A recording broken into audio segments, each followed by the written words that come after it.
Hey everyone out there, it's Roberto Miki again, and we've got another great hand question of the week. It's number 60 in our series. It's June 30th, 2025.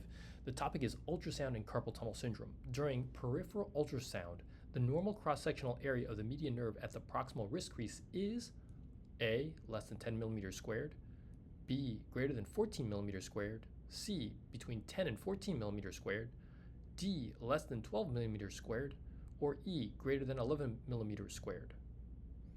Well, here's your chance to pause the video, think about the question, and answer it. The cross-sectional area of the median nerve at the proximal wrist flexion crease, right at the level of the pisiform, using ultrasound is a method of diagnosing carpal tunnel syndrome. The normal value of the CSA of the median nerve is less than 10 millimeters squared.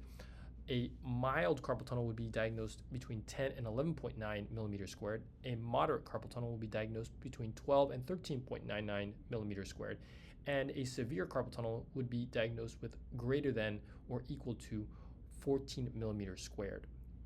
The other method of diagnosing carpal tunnel using ultrasound would be using the median nerve wrist to forearm ratio, which is normal when it's less than 1.4. This is the reference. And the answer is A, less than 10 millimeters squared. Hope you enjoyed the video, you learned something, and we'll see you at the next one.